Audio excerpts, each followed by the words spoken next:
Is it good to begin? Good to go, sir. I think we can proceed. Yeah, okay. Yeah. Christy, you can go ahead.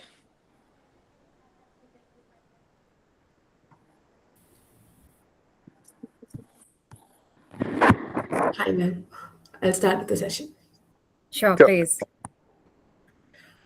Good evening to everyone joining us from different parts of the world.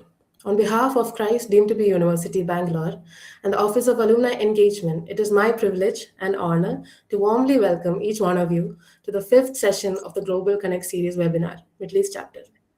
I am Shaina Mariam Prasad, your MC for the evening.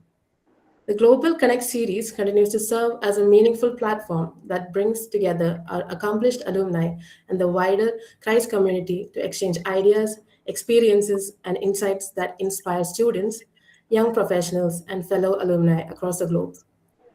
Today's session is titled The Founder's Mindset: How to Win as an Employee. This session aims to help young professionals understand how adopting a founder's mindset can significantly influence their career growth. It encourages individuals to take ownership, think beyond assigned responsibilities, focus on outcomes, and contribute meaningfully to organizational success. As the professional landscape continues to evolve, organizations increasingly value employees who demonstrate initiative, accountability, business awareness, and leadership qualities from the very beginning of their careers. Today's discussion will provide valuable insights into cultivating these qualities and becoming high impact professionals. In today's fast changing workplace, success is no longer defined solely by technical expertise or job titles. Organizations seek individuals who think like owners, embrace challenges, solve problems proactively, and contribute to the larger vision of the organization. Developing a founder's mindset enables employees to move beyond routine tasks and approach their work with greater ownership, innovation, and strategic thinking. It encourages professionals to focus on outcomes, create value, and build long term impact within their organization. To guide us through this important and relevant topic, we are privileged to have with us one of our distinguished alumni, Ms. Christy Cheriyan, whose professional journey reflects leadership, entrepreneurship, and a strong commitment to excellence.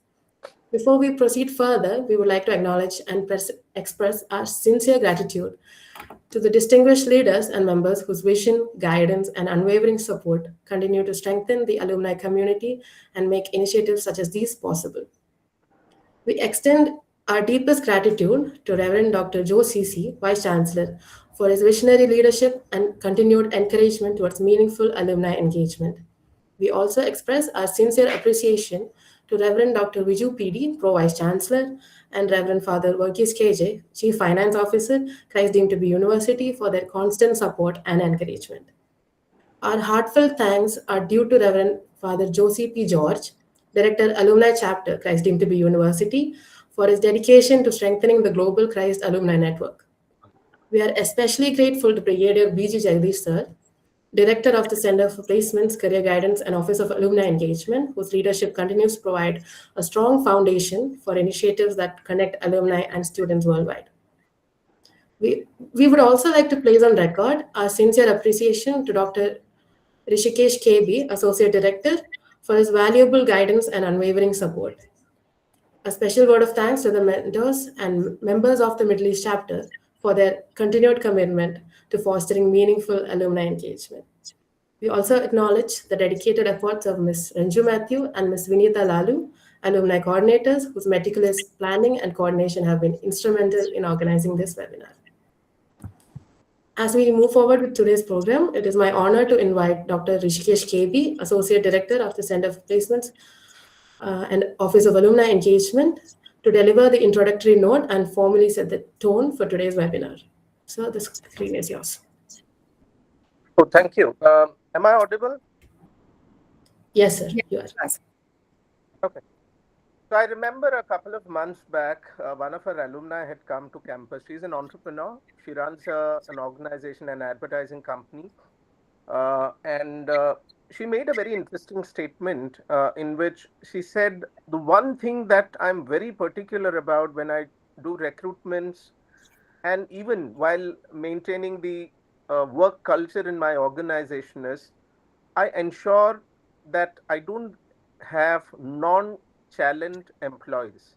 I mean, that was a sort of a surprising comment from a youngster, and she said, out of her experience in the past 6 years of establishing this company called True Umami, the number of non-challenged employees have increased considerably. Their attention span is less, their contribution, their eagerness, their curiosity, their willingness to volunteer and contribute something meaningful has become considerably less. So I think it is in that background, larger context in which we have come up with this theme. And thank you, Middle East chapter, for identifying such a topic, because this is a challenge which most of the organizations I understand is currently grappling with. And it's a very hard question that is shaping organization, but very few people are having courage to uh, ask this very fundamental question.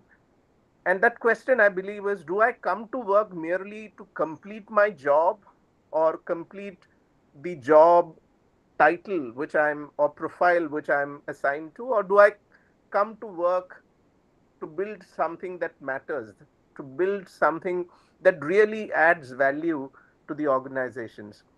And I think founders are remembered because they worked, not because they would have worked long hours, but they are remembered because they noticed some problems that everyone else in the organization would have ignored. And while most people ask, what is my task? I think a founder's mindset, or an employee with a founder's mindset might instinctively be asking, what is the outcome? What is the contribution that is adding value uh, to the organization? What has been my individual contribution that is coming out of my own sense of ownership, my initiative, my curiosity, my courage to solve the problems that nobody else is formally assigned to them. I mean, it is not that you're assigned that role, but it is that uh, that curiosity, that sense of ownership, that sense of agency which makes people to behave. And those are really the most valuable employees in an organization. I mean, you can correct me, Christy Cheriyan, if my interpretation about the topic is right or wrong. But I think that's the context of this evening session, which is inviting us to rethink what it truly means to contribute, to lead without waiting for an authority or a boss to tell you what you're expected to do, and meaningfully create value for the organization. So it's my privilege to welcome an entrepreneur who has lived the journey and continues to inspire through the work that she's doing. I would welcome Ms. Christy Cheriyan, especially thank the mentor of the Middle East chapter for having identified such a resource person and also a topic which is relevant. So on behalf of the Office of Alumni Engagement and also the office which I represent, the Institutional Partnership, Internship and Alumni Connect, and everyone who's gathered on behalf of the management too, I welcome you to share your thoughts. Over to you. Oh, thank you so much. It was such a warm introduction and welcome. To everybody, good afternoon, and thank you for joining me on today's session. Before I begin, I would like to say that what a privilege it is, right, for me as an alumni to be here and addressing you. It definitely gives me a feeling of life has come a full circle, right? Because not many years ago, I was actually sitting where most of you are sitting right now, full of ambition, a lot of ideas, a lot of questions of what future would hold. And today, thanks to the Alumni Association, specifically the Middle East chapter, I've had the opportunity to share some of my lessons and also my professional journey. And I hopefully leave you with certain perspectives that can help shape you into being a better professional. So as it is a webinar, I deeply encourage you to interact through the chat. So I'd love to see a more lit chat and have your fingers running. If I do ask some questions, feel free to answer them. And we'll reserve the questions to right at the end of the session. And Shaina has very gracefully agreed to collate the questions, and then I suppose perhaps depending on what the time allows, between 4 to 5 questions that I'm happy to take on your behalf. And I also do urge that please use a pencil, book, pen, etc. Jot down a few thoughts or pointers that definitely resonated with you.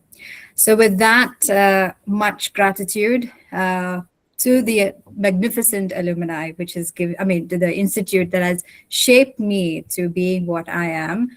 I'm very glad to talk about this topic, which is very personal to me, to talk about founders' mindset. So let me get right to it. I do have a presentation to share, and we will keep it as exciting and interactive as possible. I hope you can see my screen. Fantastic. Okay, so before I start, I'd like to ask a very simple question, which I suppose if you are in your final years, it's a very typical interview question, which is, where do you see yourself 10 years from now? So if I may encourage you to just drop your answers on the chat. I would love to figure out a few answers and see what do you think? Where would you be 10 years from now?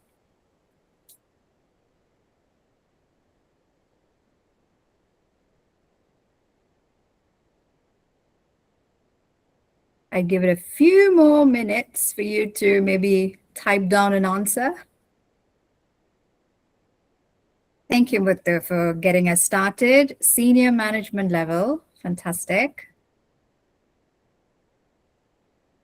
Anyone else that wants to join Muthu in terms of Naveen wants to be a vice president. Okay, that's quite ambitious. Very nice.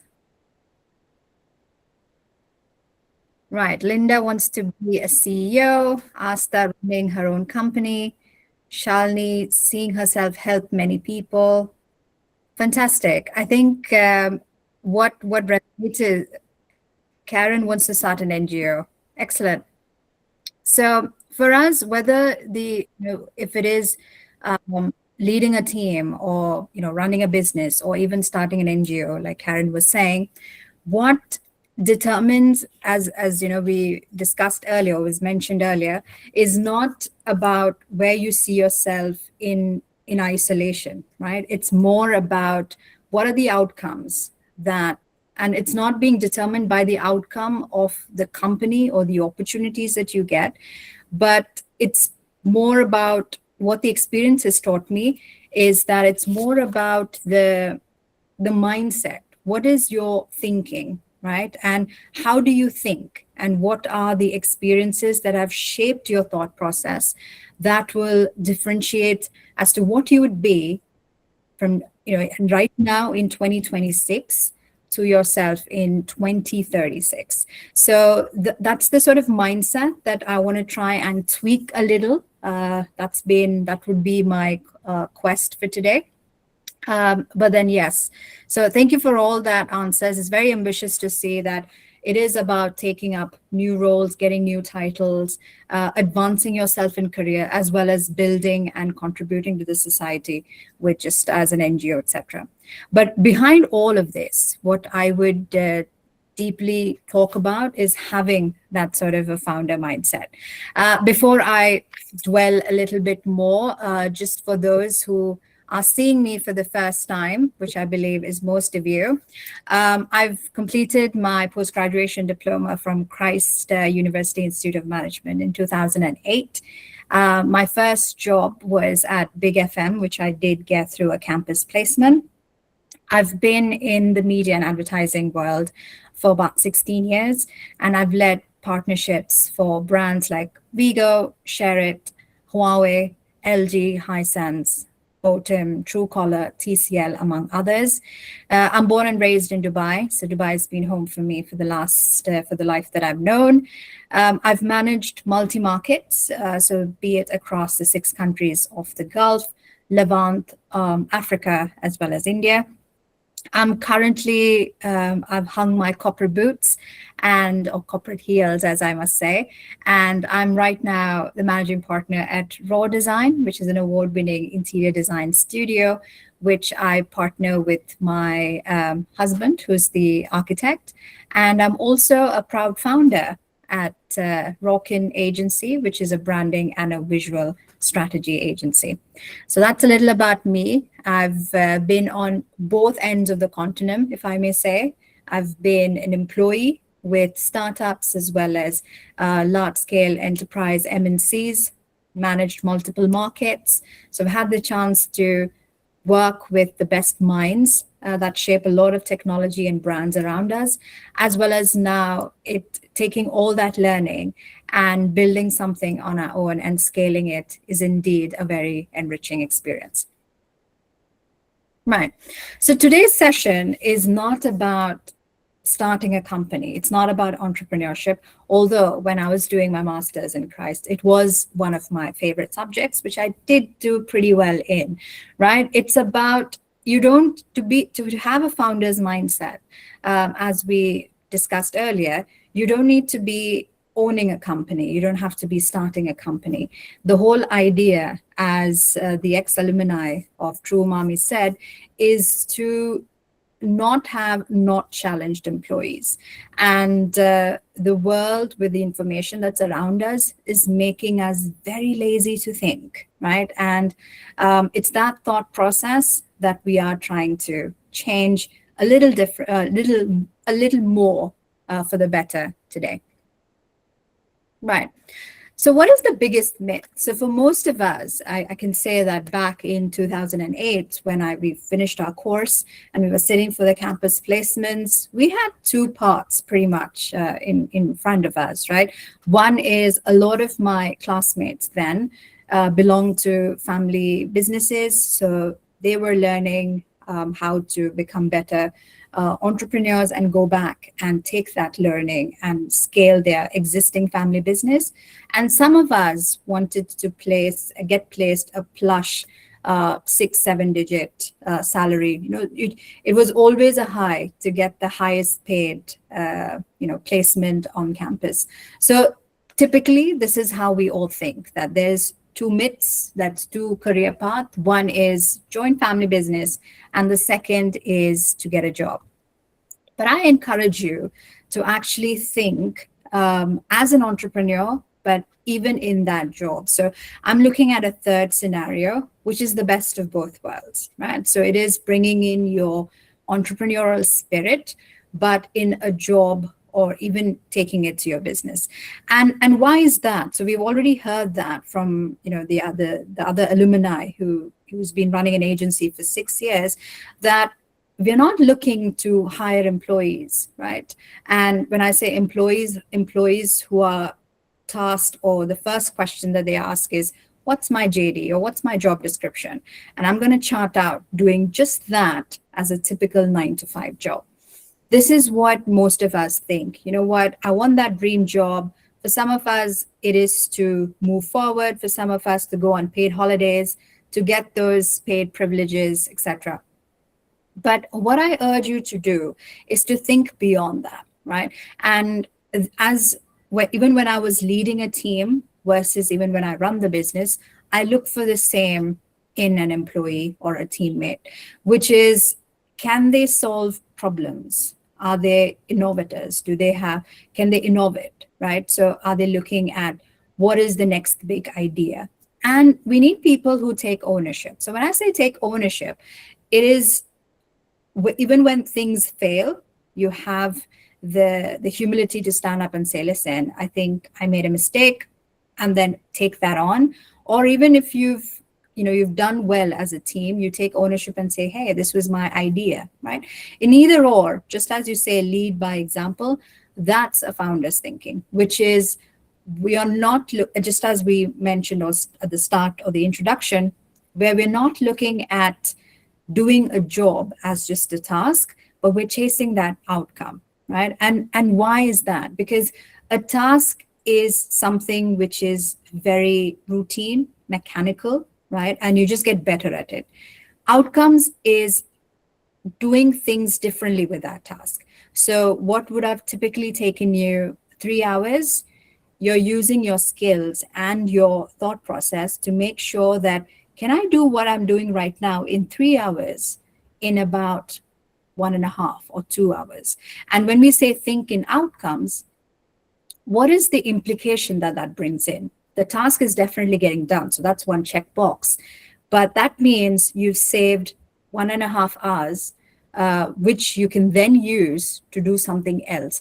And that's how you meet when we say that think in outcomes and not just in tasks, because the impact that that brings in is immense. Now, why does this thinking matter a lot more now than ever, right? Because truth be told, when I finished my master's, I was not thinking about a founder's mindset. I was on that crossroad where I was looking at getting that plus job through a campus placement. But now our workspace has changed so much, thanks to, or no thanks to, AI, right? And why is this? And I can give you a few examples from the region as well, because companies are no longer looking to hire people for following instructions, for completing tasks, or just to stay busy. Like, great, you're warming up a seat from 9 to 5. I've filled in my headcount quotas. I've hit my numbers that I need to scale, etc. People now are looking to hire people that add value, right? That drive outcomes, and also look at the larger impact that they can bring to a business. And why is this?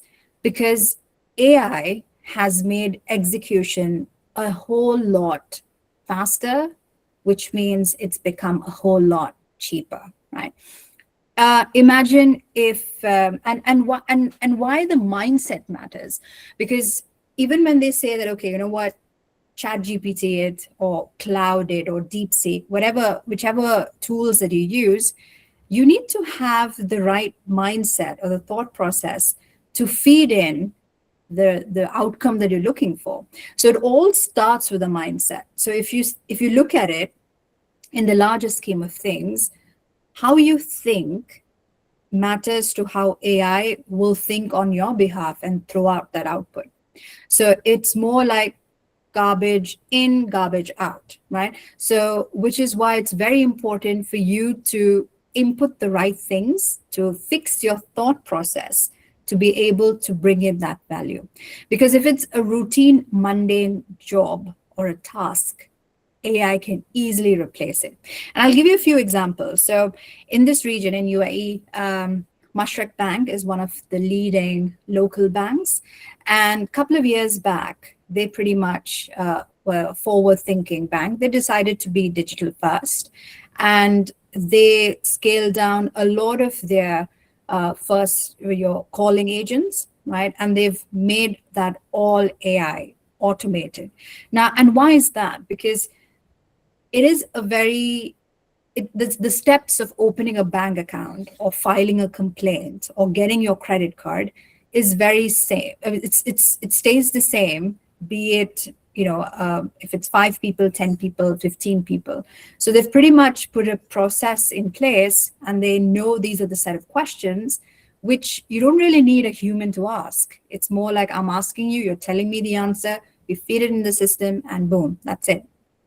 Now, all of this with Mashreq, now it's reduced with AI agents, which pretty much mimic, like as if it's a person that is talking, right? Or it's all on WhatsApp, because in UAE, everything is very digital first, right? So right from renewing your car registration, renewing your driver's license, or even getting a birth certificate, everything, or even reporting a lost product or an item with the police is all on an app, right? And why is that? It reduces these mundane jobs, and you're focusing on getting us individuals hone our skills to do a lot more brighter, bigger, better things with this mind that we've been gifted with. So, which is why I think in today's day and age, thinking is a very valuable asset, and we need to be able to think better to get better outcomes. So let's just deep dive into what does founder thinking mean, right? So it's about approaching work in a completely different way. So I'll dwell on each of it and I'll maybe talk more about my experiences. So I had a boss early on when not in big, when I moved back to Dubai. And my boss told me that, and it's a very valuable message, where he told me that, listen, don't worry about if you're seeing the results now, because I've always been in sales and I've always been driven by numbers.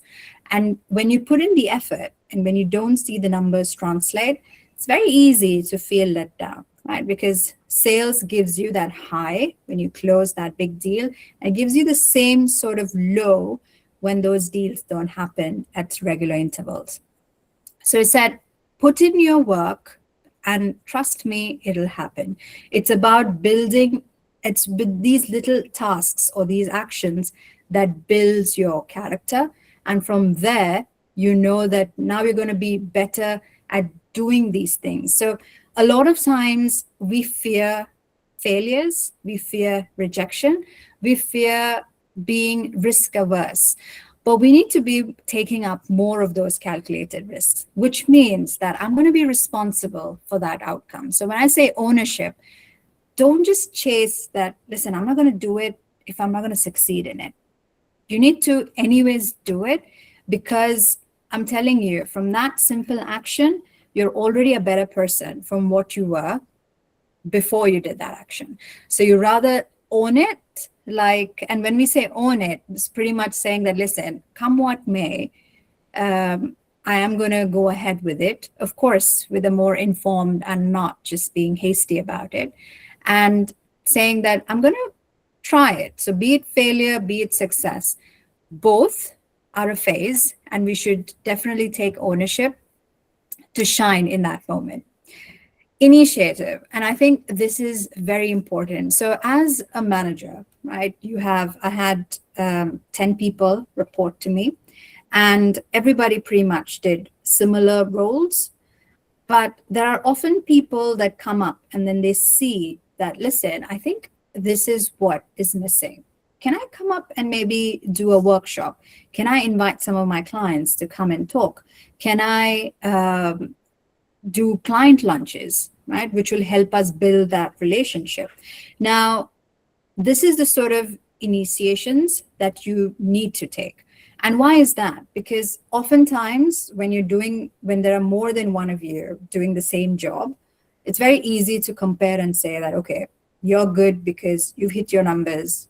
He's bad because he didn't hit his numbers, or he's just filling and warming up a chair. His attitude is poor, etc. But it's these little initiatives that kind of help you stand out from the crowd, which means that you're always thinking, what can we do, right? What can be done to create that impact? Not just for you at a micro level, but also for the team and the company at large.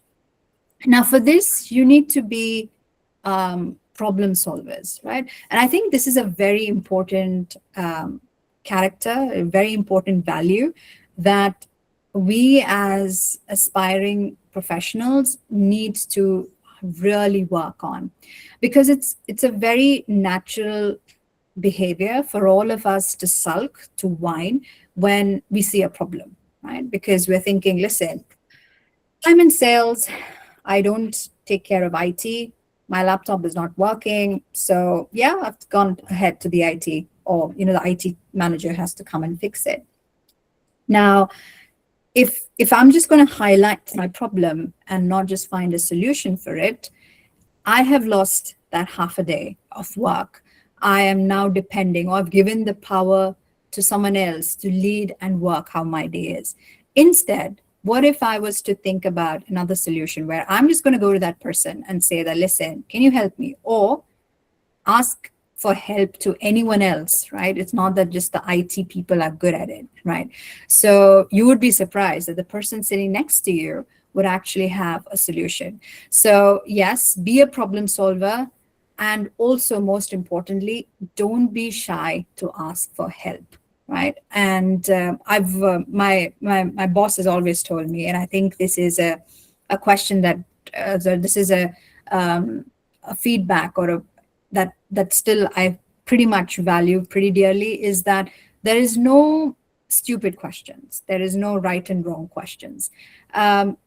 Every question just helps you know or get information to be better, right? So if you look at it from that point, ask for help, extend help whenever it's possible. That's how you become a problem solver.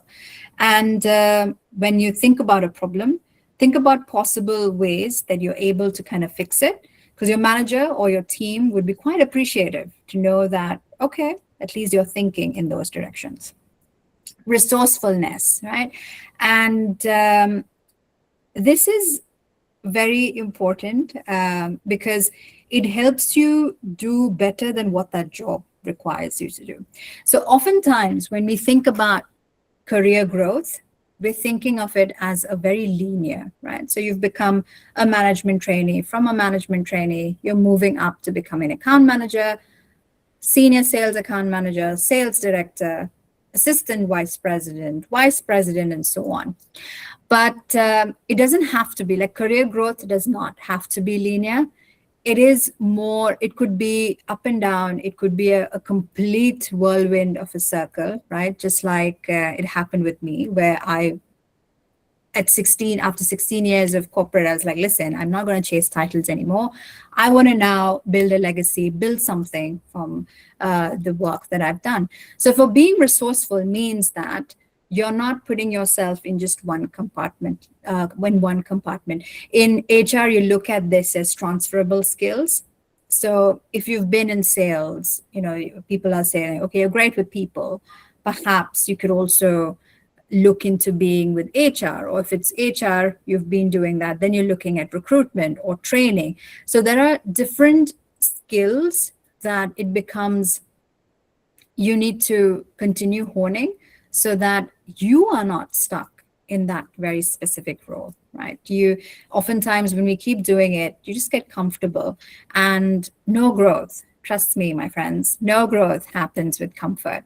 It's when you move, right? And you feel that, listen, I've been doing this. Now let me try something else and be comfortable with that. That's where the actual growth happens. Accountability, as I was saying, you need to own both your successes as well as failures.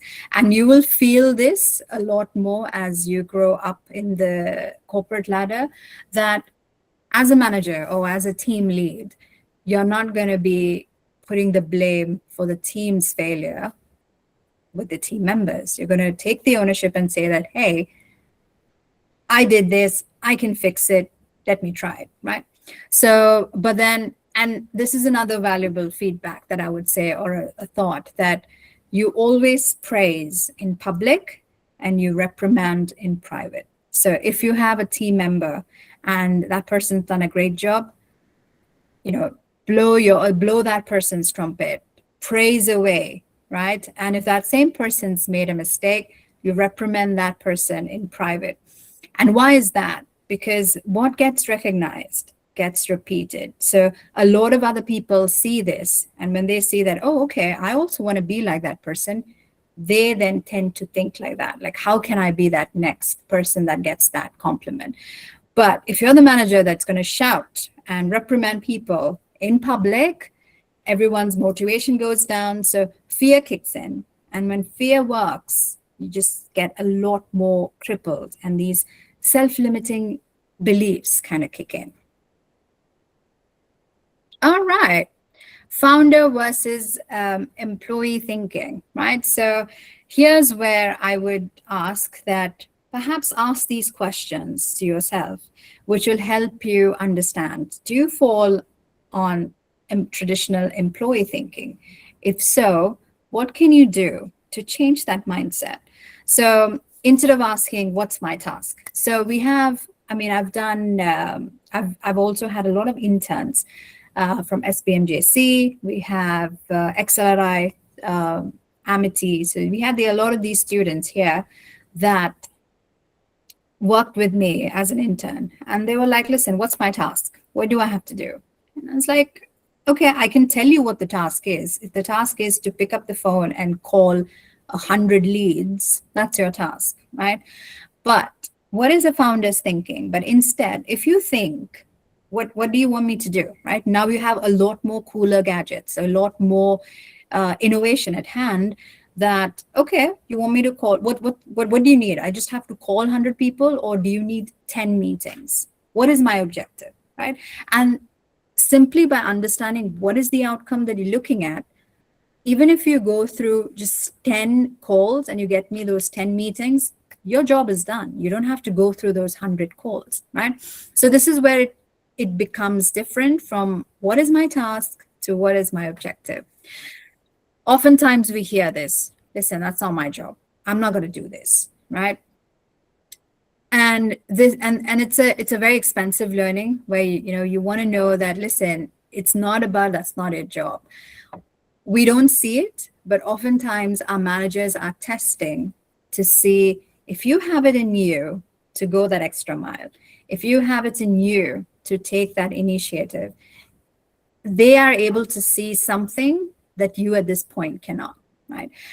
So trust them. So if they ask you for or give you extra responsibilities, lap it, right, with your both hands, I would say, which changes when you ask, how can I help?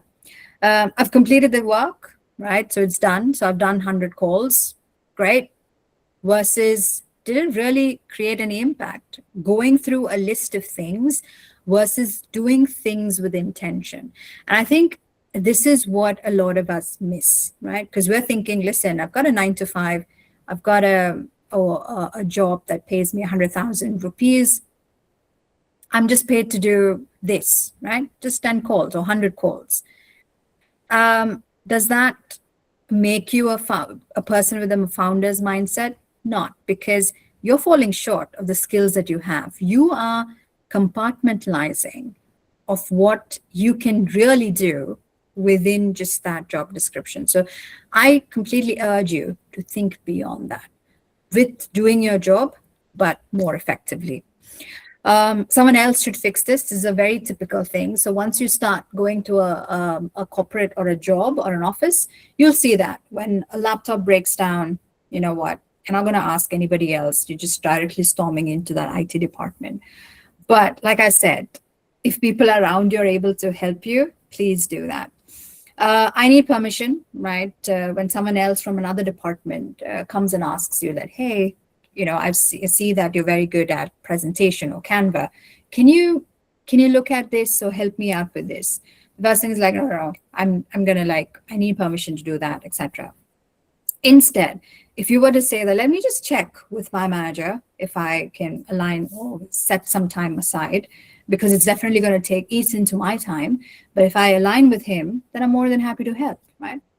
I work in my department. So there are times where people think that all different departments work in silos.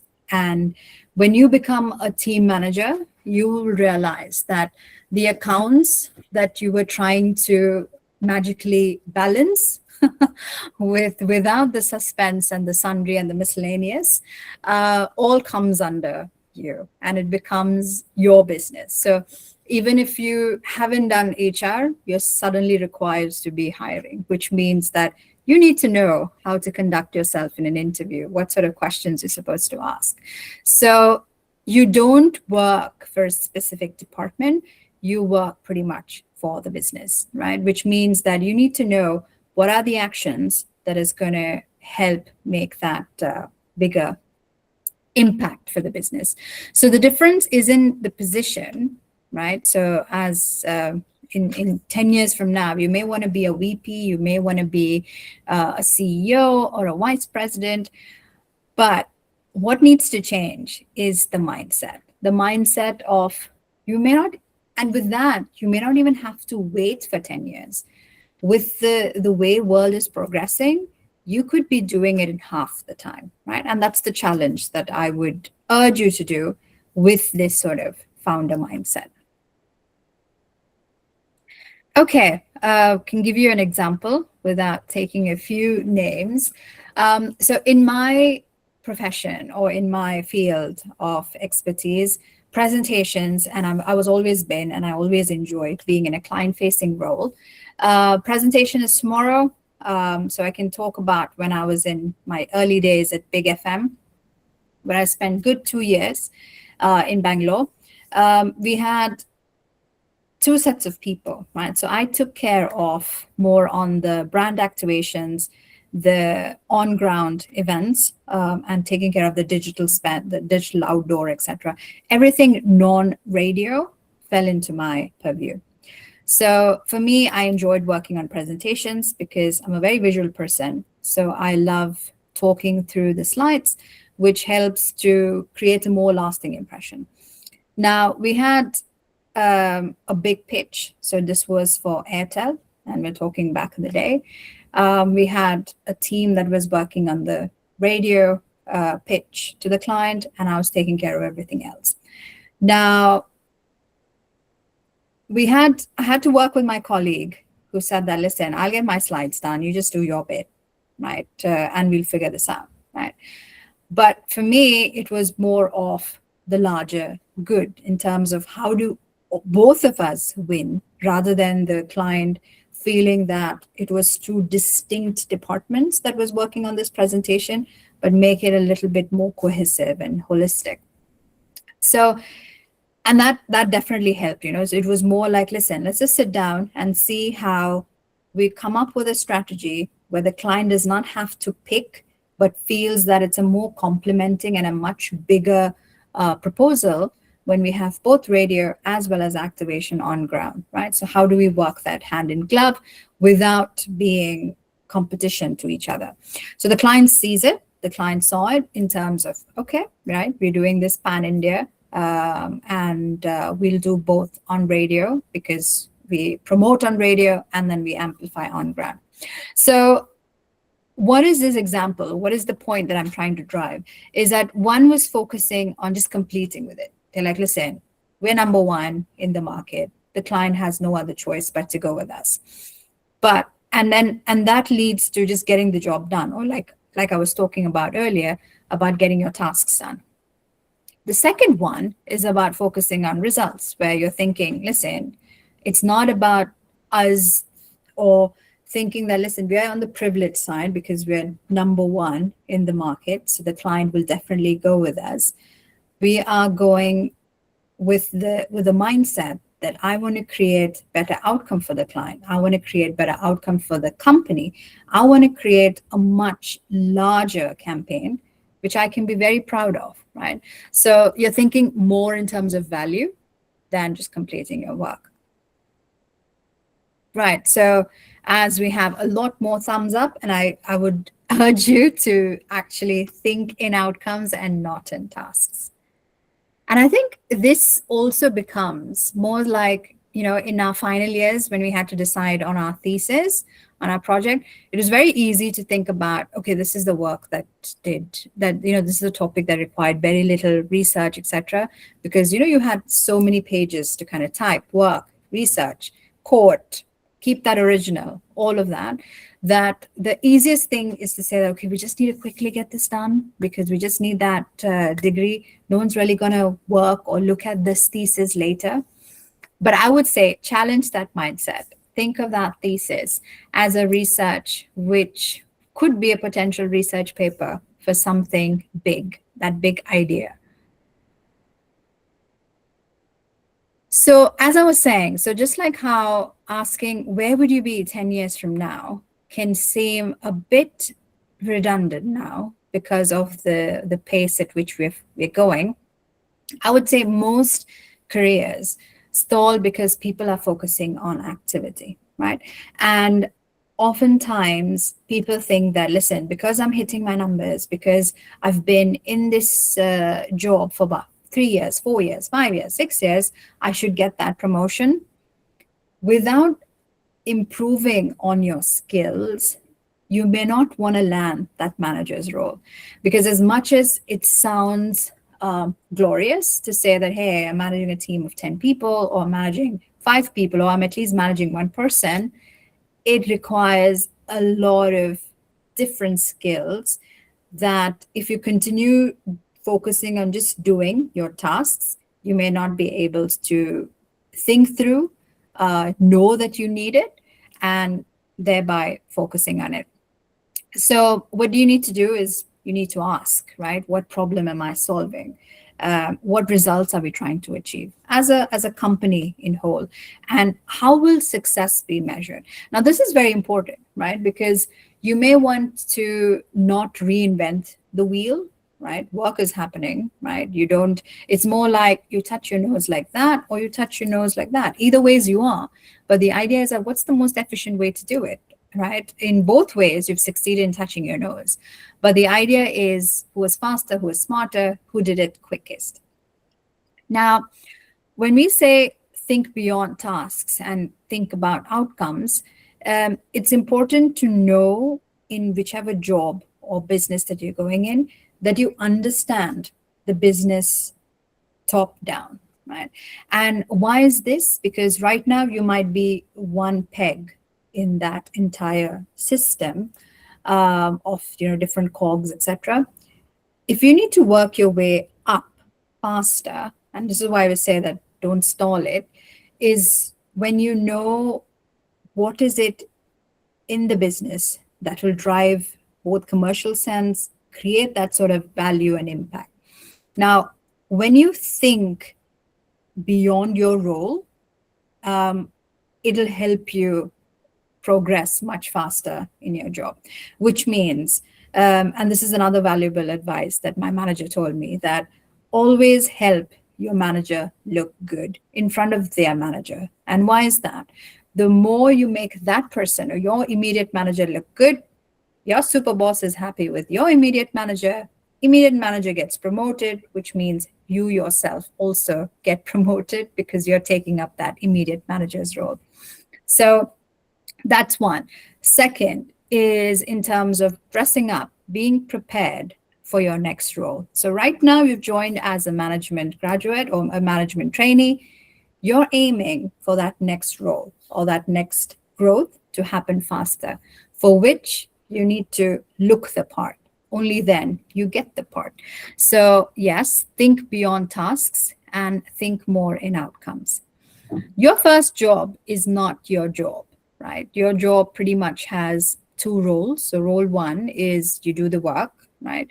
And the second role is to learn how the business works. And why this is important is because if I'm just going to be doing my job, you're not really creating any impact. And trust me on this, no employee is indispensable. There can be someone else that can always do your job. But the value that you bring in, that is something that would be very unique to you, right? So if you were to look at even in a team of a sport, so like say right now it's FIFA, so let's say about football team, everybody's got their role, right? Although you've got a Messi and a Ronaldo, you need the backing of everyone else to be able to, for Messi and for Ronaldo to do their job, right? And to go beyond it. So this is where you understand the larger good, the larger outcome, rather than just sticking to what your job is. Think more in terms of what I can do as an overall impact to the business.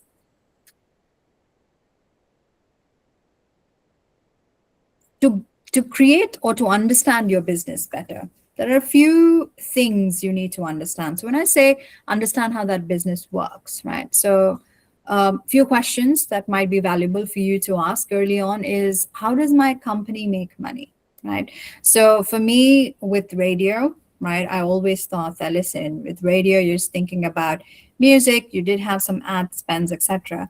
But there were always these little ways in which money could be made for that company, for big especially, whether it is a radio mention, whether it is a sign up where you get an opportunity to meet with a star.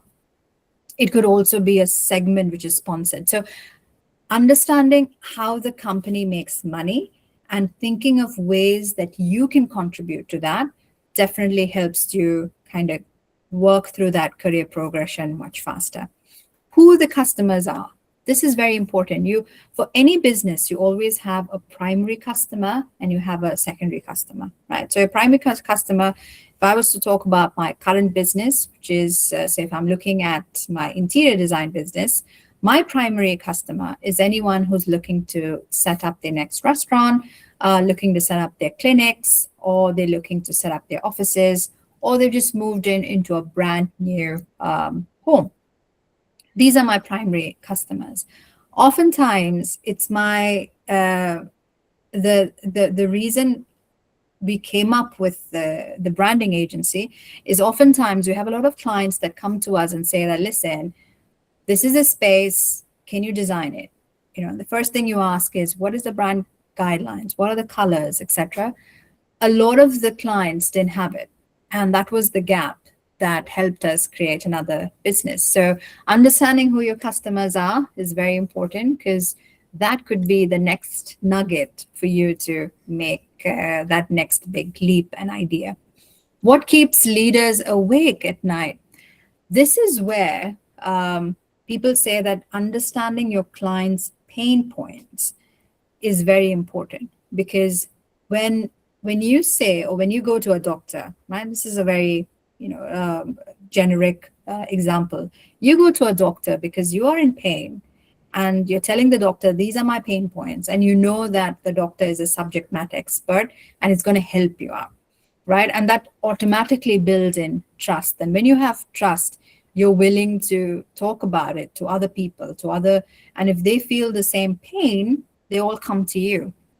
Which is why understanding what is it that your manager is upset, or what is keeping his sleep, understanding that, trying to fix that, like I said, helping your manager look good is a very, a quick way, a smarter way of getting your promotion.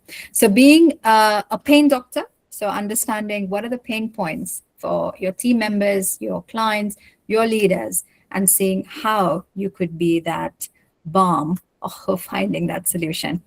What drives profitability? So this is important, right? So you know that human resource or employees is a cost center, and you want to know that what is it that will help these employees do to kind of drive profitability for that business, and how much, right?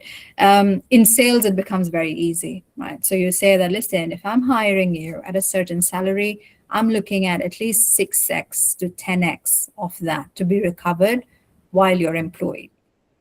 For non-sales role, which is more invisible, but the impact is definitely there, like an HR or marketing or your office admin, getting those processes in place is very important, because the absence of it, you definitely feel it.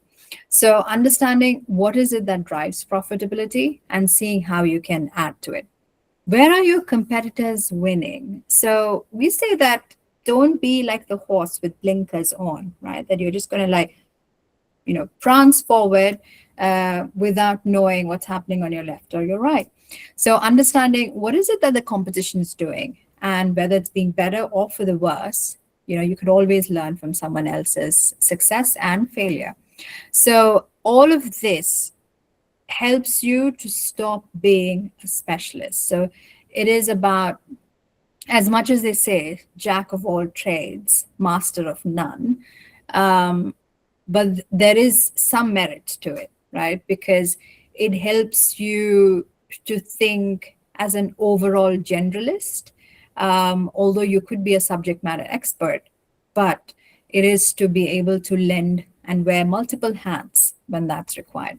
So that is needed, because as a founder, you may start with just one person, right? You're a sole entrepreneur, sole proprietor. You may have to be hiring, you may have to do the accounts, finance, admin, collections. So if you thought that, listen, I'm just a marketing guy, or I'm just a HR person, I don't know about everything else. It's always important to know everything else, to be able to know what you do better than everyone else. Right. So what is the formula for your career accelerator, right? And I promise you, there are no X's and Y's that you have to find, or there's no nothing to the power of 2 or 3 in this formula. It's pretty easy. I'm a very, visual plus word focused person. So here you go, right? What is the fastest way to get that promotion? One is to solve problems. Like I said, make others succeed, make them feel successful. There's always that positive karma or pay it forward that always works. Take ownership, be trusted with bigger responsibilities. Don't shy away from taking up responsibilities. As much as early on in your career, you might feel that, listen, I don't want to do these late nights, right? I can do it later, right? Maybe once I'm a manager, I might think about doing it.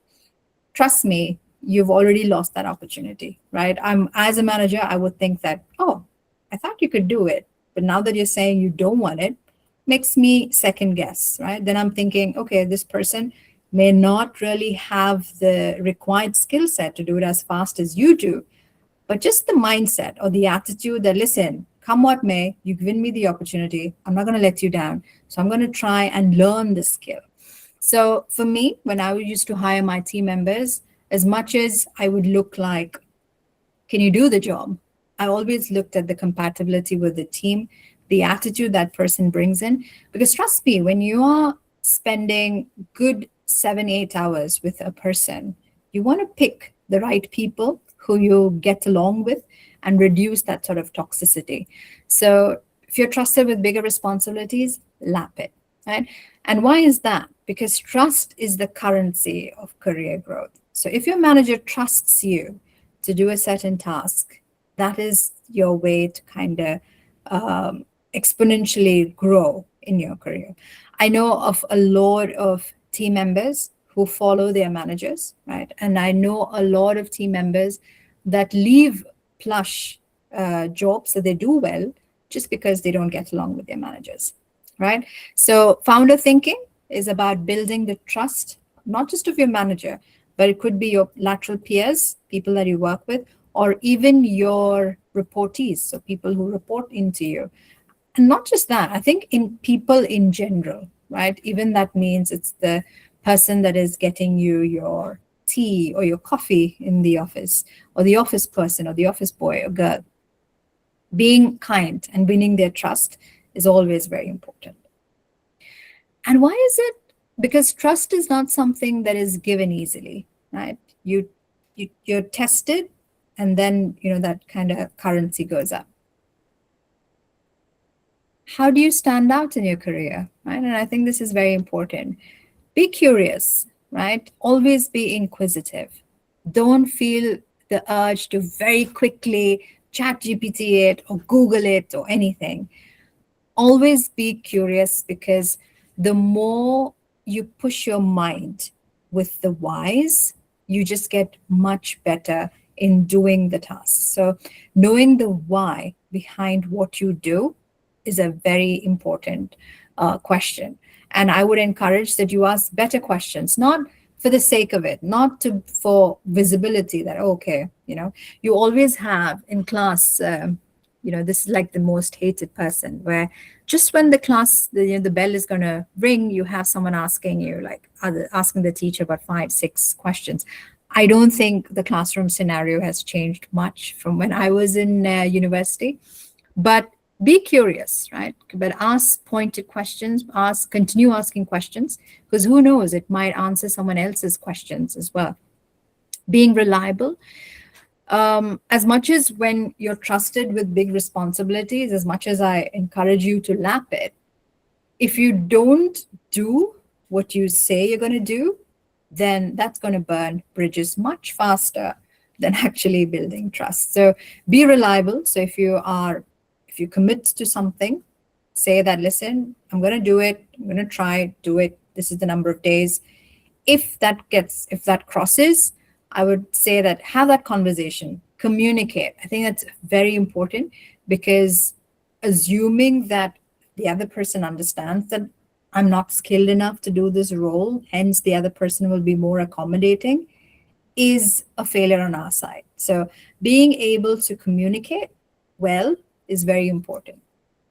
Being proactive. So if I see an opportunity before anyone else is very important, because again, that means that you have thought, either it helps to reduce time, increase money for the company, increase value, right?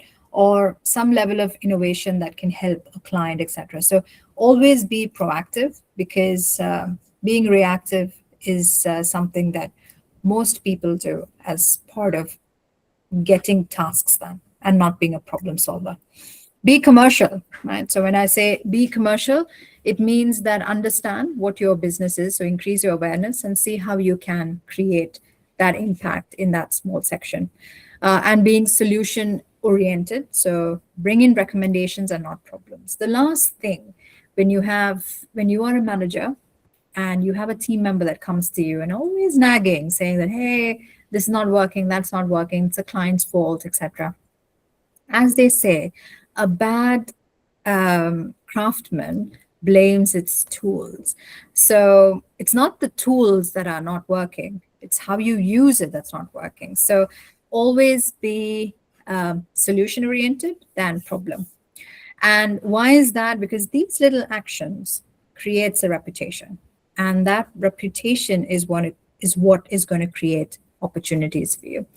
For instance, and especially in a place like UAE or even Dubai, it's a very small city, right, in comparison to a lot of the states in India.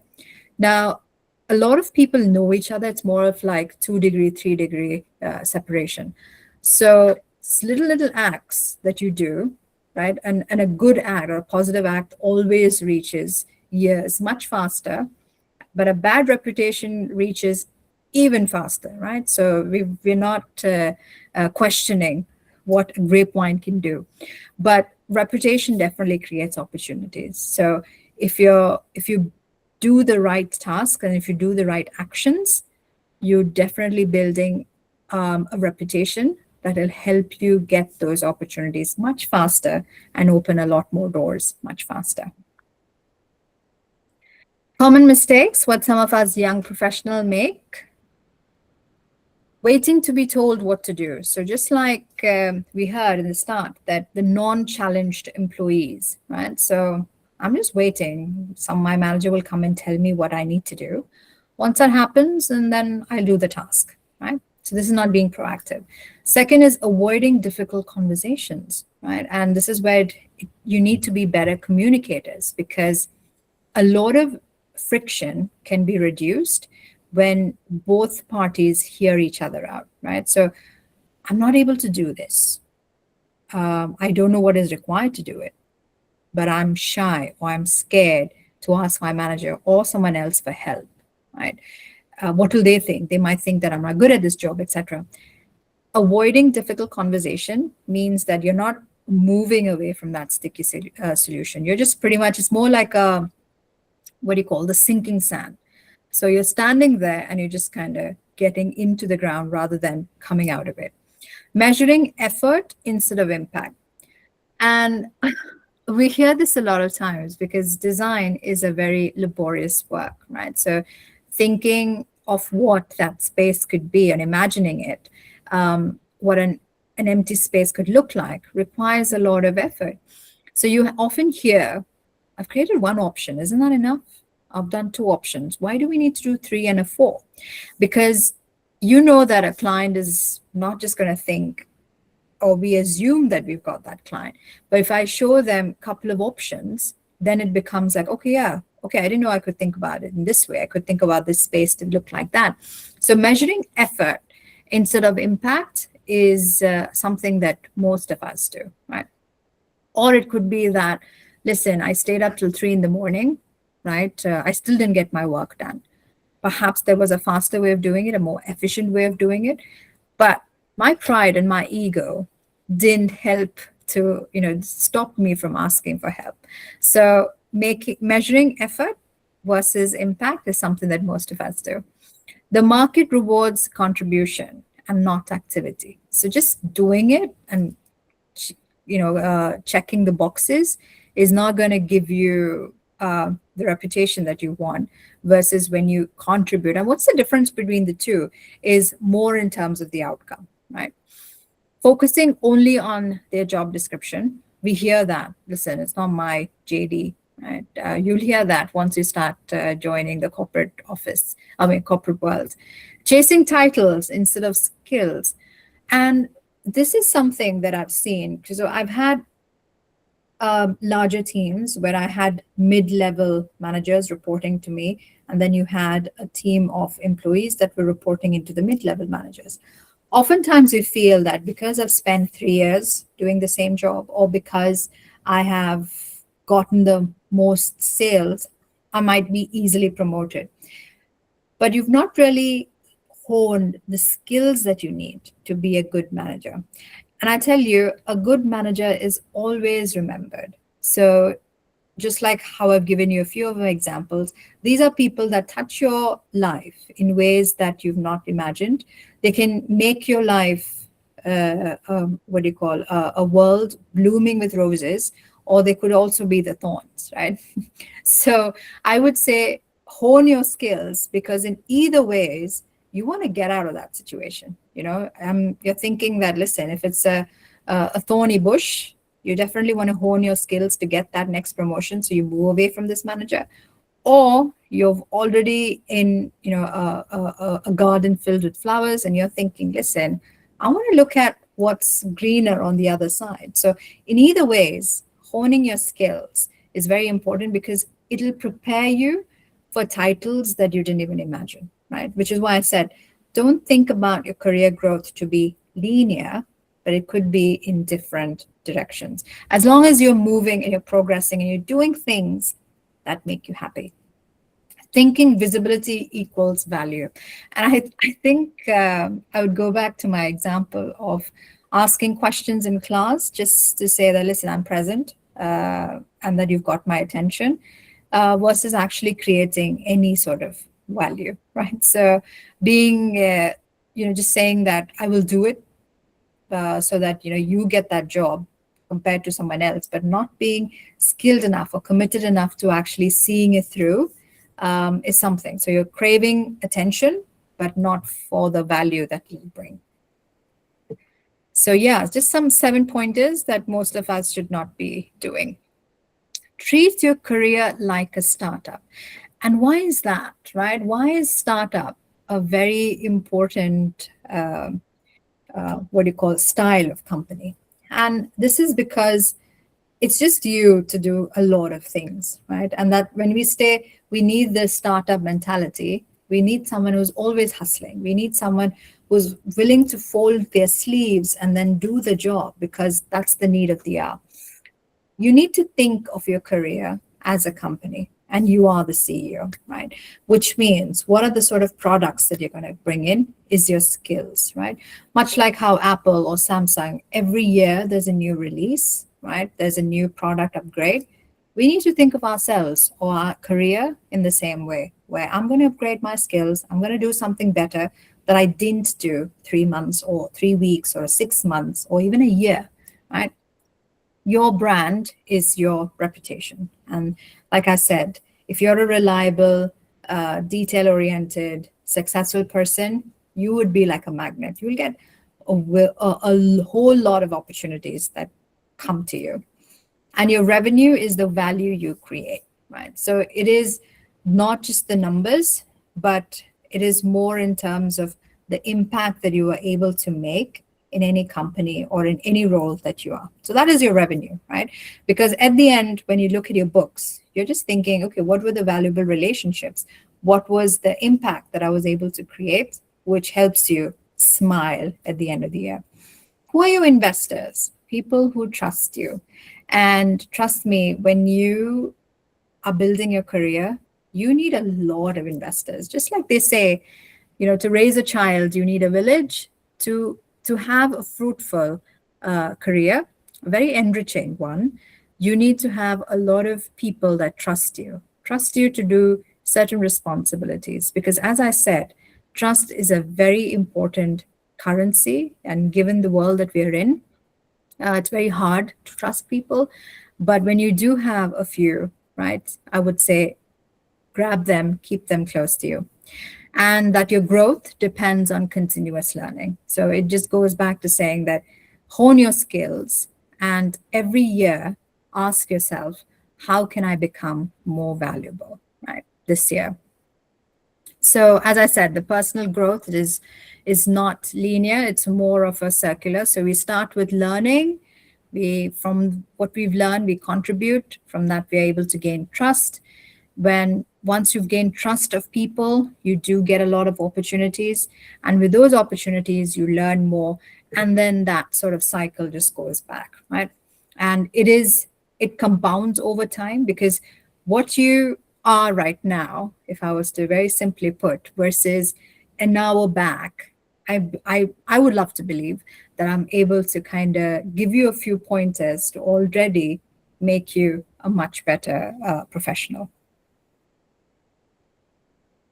The power of long-term thinking, right? Because when we say career, it is a long haul, right? It is not quick in, quick out, right? It's not about what job should I take, right? Oftentimes, and I know when we're kids, we ask like, what do you want to be when you grow up, right? Well, some of them as doctors, engineers, it was like the typical answers, right? But a better question is, who am I becoming? Like, what do you want to become? Or do you want to, and you have, and I think with children, especially when they're about 4 or 5, they have the most innocent answers, because it's not broken with, it's not, what do you call it, adulterated with any other filters. So I have a nephew which said that he wants to ride the cleaning cart, which you find in most of the malls, because he said that's so cool. You're just sitting and then cleaning through. It helps people have spaces that are clean, right?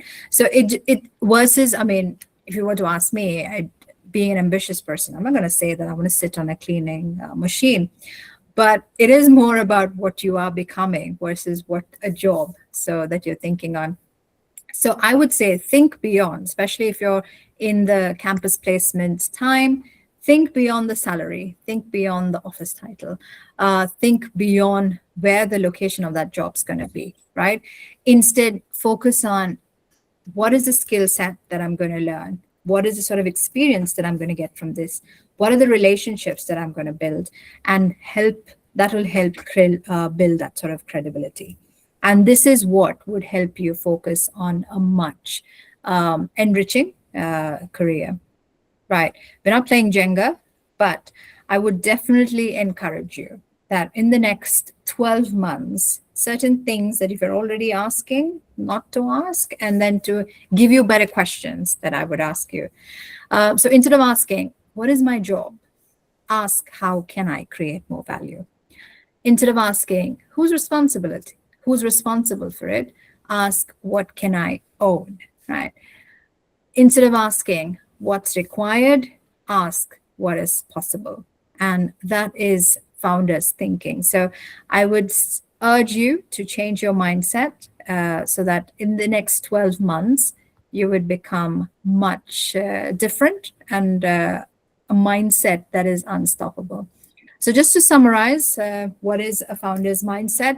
You need to think like an owner. So regardless of your title, learn the business and not just your role to succeed well in it. Build trust through accountability. So build trust with people that are, entrusting you with responsibility. Create value consistently. So it's not something that you do today, and then you're like, listen, I'll maybe think about doing it after 2 years. Creating value is something that you keep doing on a consistent basis, because then that becomes part of you building your reputation. Focus on outcomes and not activities. I think we've dwelled on that. Solve problems before being asked, right? So if you see it, this is where your proactiveness comes into picture. And treat your career like a startup, right? So there may be successes, there may be failures. In both cases, trust me, it is a learning, right? There isn't anything that can't be fixed. So seek help and have fun while you are building your career. With that, Shaima, if you do have any questions that you have collated, I'm more than happy to take them. I think the time would allow for about 4 or 5, depending on the nature of the questions. So before I open the floor to the questions, I want to leave a thought behind. So your career is not defined by the position you hold today. It is definitely defined by the mindset you bring to it. So with that, thank you so much to everyone who's very patiently attended the session. I will now open the floor for questions. Let me just stop sharing my screen. Okay, fantastic. You're on mute. Yes. So I'd like to ask one question before I invite our participants to join the conversation. Sure. I'd like to ask, has there ever been a time when you realized you were not thinking like a founder? And then what suddenly changed your perspective? I do, right? I think experiences always happen. And what changed my perspective is when you are used to getting positive responses, right? That first no always feels like a regression. It's like, what? You said no to my idea? Then I'm not going to give you any more ideas. It's a very quick to be like, oh, okay, I'm going to get into my shell then, right? Without really understanding why did I get a no from my manager or from my team member, right? So, like I said, when you get rejections or you feel like, okay, this is it, I'm not going to do it anymore, put your hands up, throw the towel in. But that's when you want to ask more questions. So, yeah, I've had those moments. We will now open the floor for a question and answer session. Sure. Participants are requested to kindly type their question in the chat box, and we will take them up one by one. One quick question before we take up. This is Rishikesh this side. Yes. Yeah. Yes, So, sir. so what I've seen is, I mean, this could also be seen in a corporate context, but I talk more from an academic context. Yeah. This, I mean, I'm talking about how the LLMs have changed the mindset, or rather, the approach of the youngsters towards what they are doing, Yes. because the large language models can probably code or draft an email, summarize reports, create a presentation, even I think generate business strategies, or everything that's possible with a good prompt. Now, uh, what eventually has made our students is they've become less curious, because they know the shortcut, they know the art of prompting, with which they could generate the class notes. They could just you don't have to be really engaged in the classroom conversations. You don't have to be really serious about creating an insight or a deeper understanding of the subject, which I can do probably one day before the exam or 2 days before the exam. So has this happened in a corporate context as well? Has these large language models uh, diluted the actual engagement, or rather the involvement of the employees? No, absolutely, sir. For we see a lot more youngsters who come into the workforce. Their level of taking feedback has reduced, right? So they're not very positive when you get a pushback and they say, no, this is not how you do it. You do it this way. Attention span has definitely gotten smaller, right, or shorter, right, because we are in the world of reels and TikTok and Snapchats where your attention window is 30 seconds. If you don't excite me in 30 seconds, you've already lost me, right? Plus communication, and I think this is very important. A lot of people don't even write their own emails, right? So they either prompt, as you were saying, sir, they prompt the either Gemini or ChatGPT, and they don't even read through it, right? And then they just post it or they just send that across. So yes, I think we're becoming a lot more lazy in doing our work, which is our pitfall as well. Oftentimes we don't see it.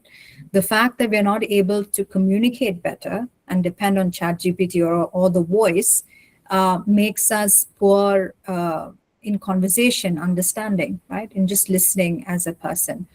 Second is, if your mindset or your thinking is so lazy, the answers that you're going to get from ChatGPT each time is the same.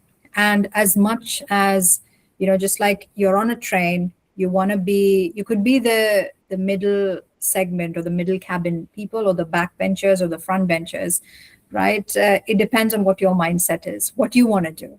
So if you're just going to be those lazy ones that are just going to linger around, have fun, go through college or universities, well, it's not that world is not bad for you.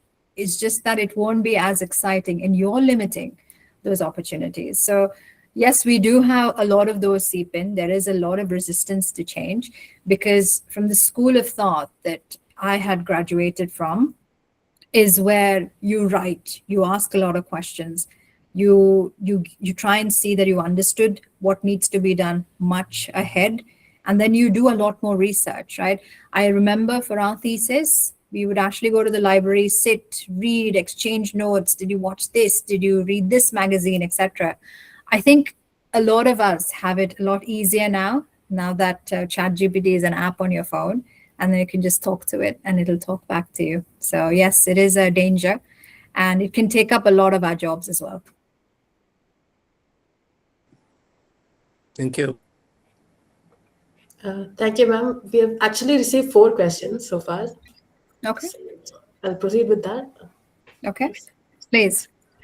So Varshana has asked, if you could go back and give one piece of career advice to your younger self at the beginning of your professional journey, what would it be? At the beginning of my professional journey, one career advice, I think not chasing titles. I think for me, because I excelled in what I did, I always thought that, I needed that next promotion. I was chasing more of promotions than actually improving and getting my skills. So which is why after Big FM, my next role, I was in the same company for about 8 years, right? And I realized that, listen, I've gotten very comfortable. I didn't want to leave this.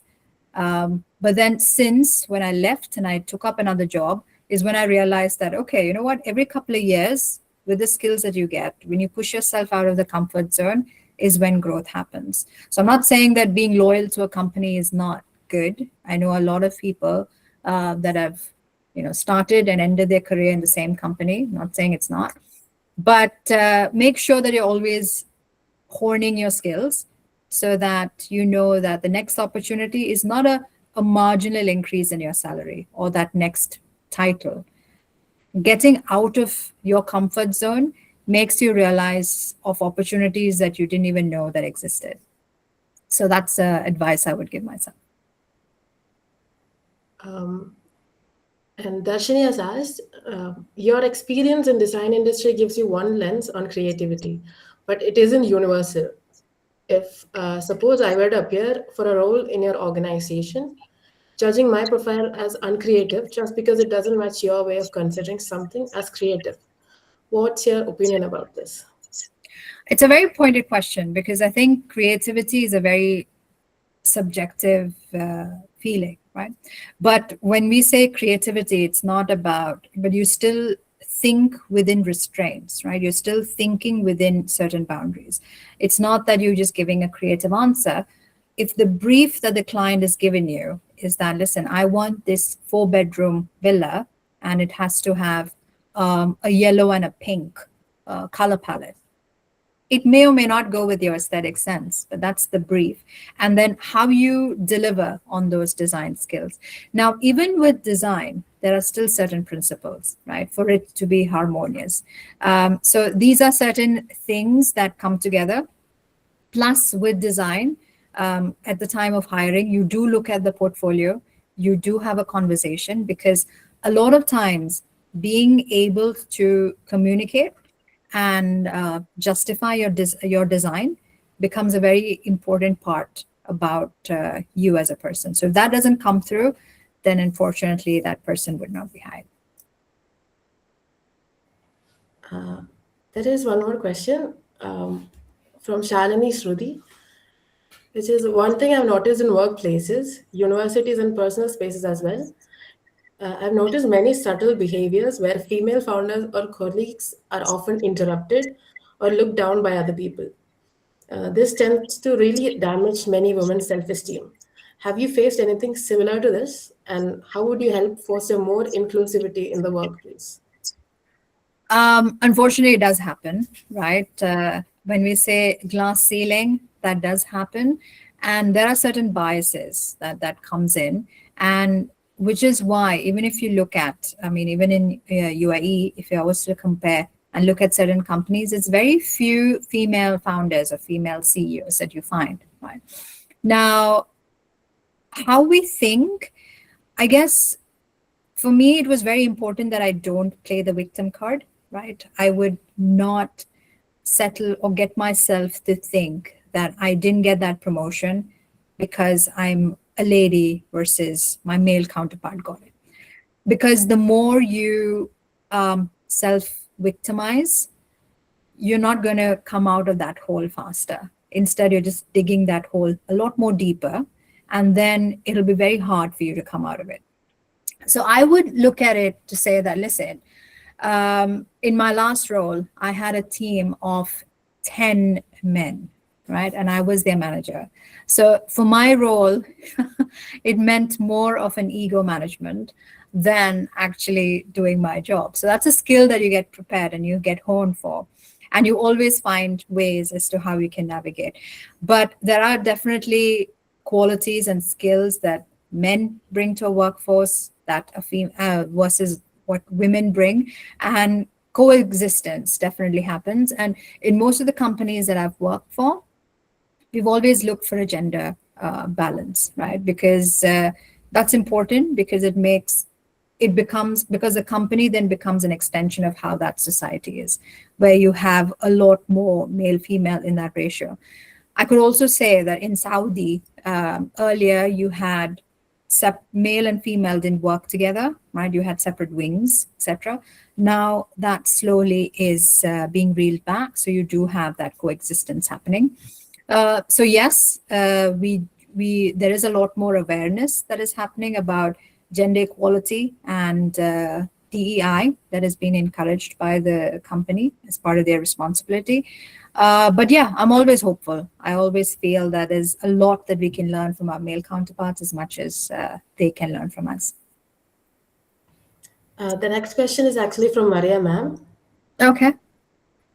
For those who are introverts, what practical ways can be demonstrated as a founder's mindset, take initiative, and create impact without always being the loudest voice in the room? So I would say having a founder mindset you're welcome, Shalini.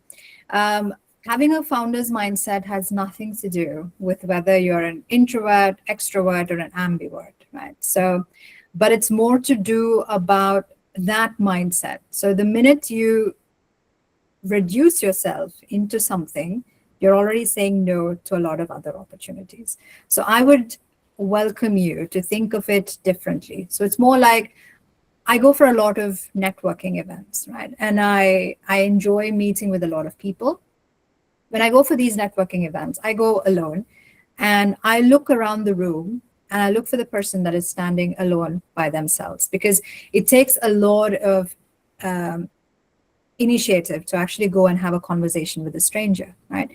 But unless you force yourself to do it, right, you would think that it's very hard.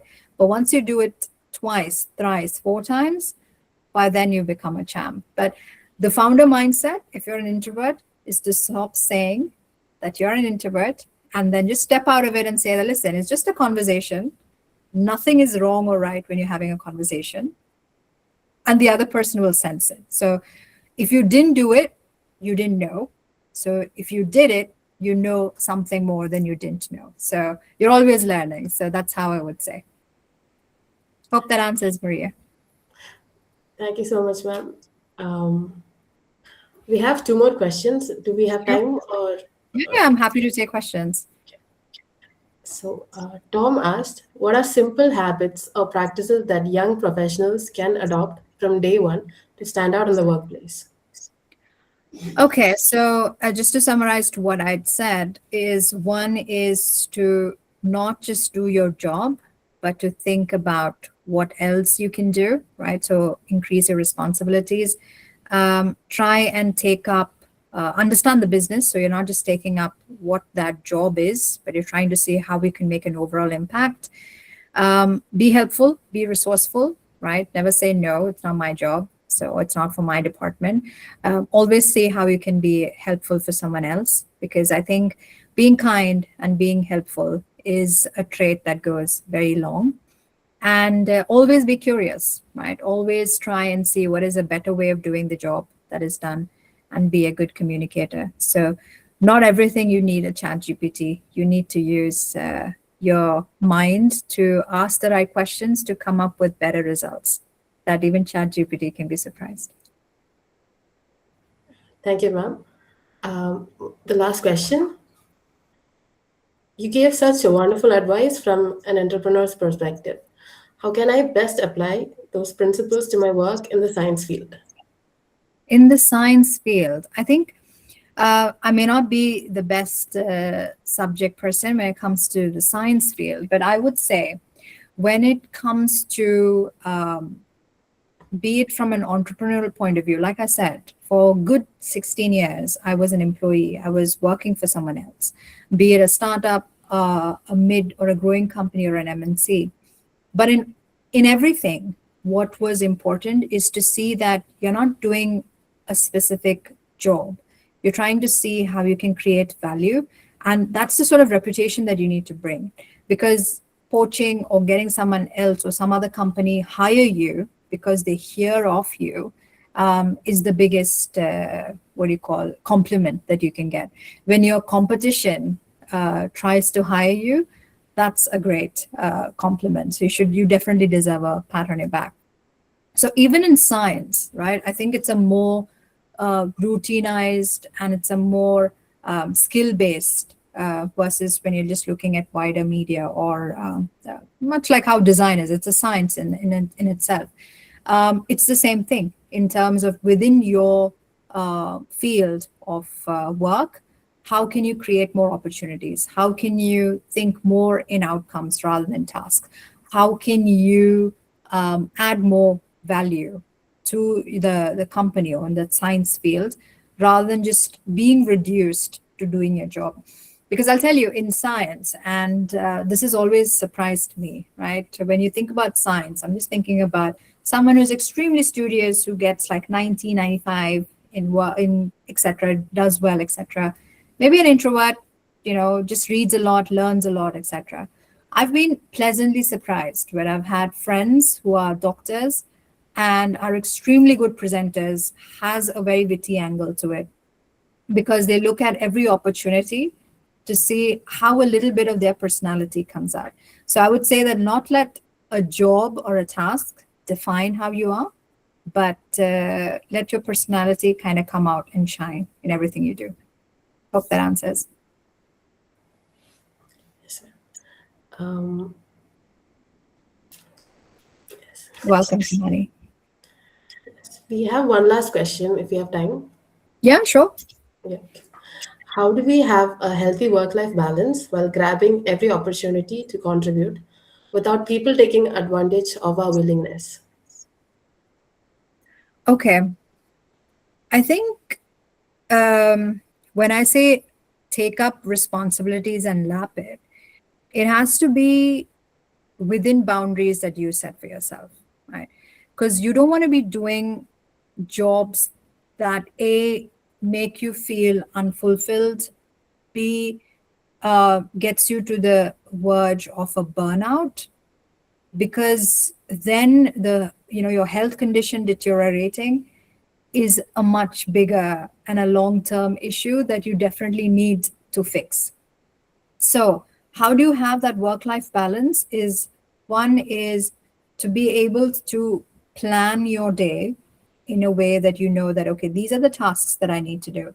There are, various ways in terms of how you can prioritize between what can be scheduled, what can be delegated, what needs your immediate urgent attention, and what can be put away, and those sort of distractions. Once you compartmentalize and make best use of your time, you can get a lot of work done. And I think having your phones and a lot of digital around you can be a big source of distraction, which can eat into quality time, right? Because that's an email that you saw and you're suddenly upset. Then the work that you had to do is not happening. So planning, better time management, and communicating. So if this work takes more hours and you're not able to put in, communicate, see if that can be reworked, maybe split the workload between people. All of that is possible. So yes, we can definitely aim for a work-life balance. And I highly recommend that all of us do, because like I say, there are a lot of workaholics, and I was once one of that. But I realized that, listen, at the end, if you're working so hard and you don't have the life to enjoy the rewards or the benefits that you've reaped, then you're not winning. So yeah, we need a win-win. So a work life is important. Thank you, ma'am. The questions are done so far. Okay. May I ask if I can take a quick screenshot of all of us in this, so I can post and say how thankful and grateful I am. Is that all right? Yes, ma'am. Okay, let's do that.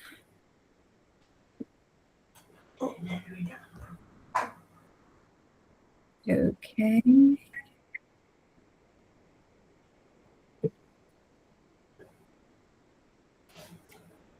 Got one.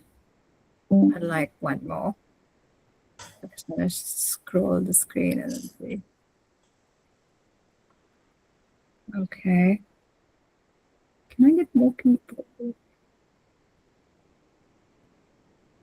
Okay, let me get one more and maybe some smiles. But I'm gonna try and take one more and then we try. Okay.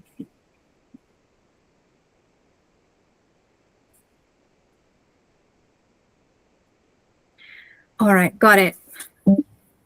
Thank you for that. Thank you, ma'am, for that truly inspiring session. I'm sure everyone has taken away valuable lessons on ownership, leadership, and developing a founder's mindset. Pleasure.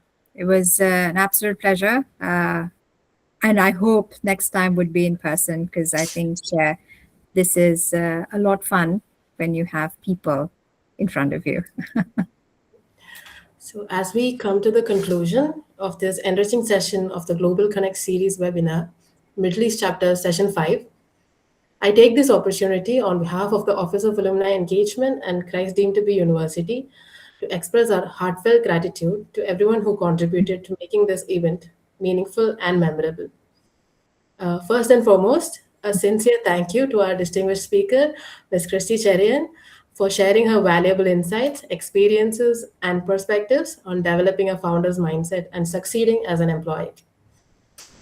Your Thank you. inspiring thoughts? Yes, ma'am. Your inspiring thoughts on ownership, growth, and leadership have undoubtedly left a lasting impact on all our participants.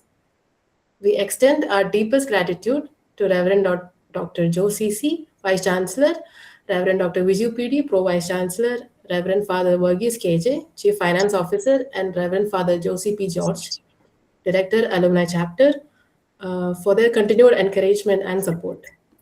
We are especially grateful to Brigadier Jagdish Sir, Director of the Center for Placements and Office of Alumni Engagement, and Professor Dr.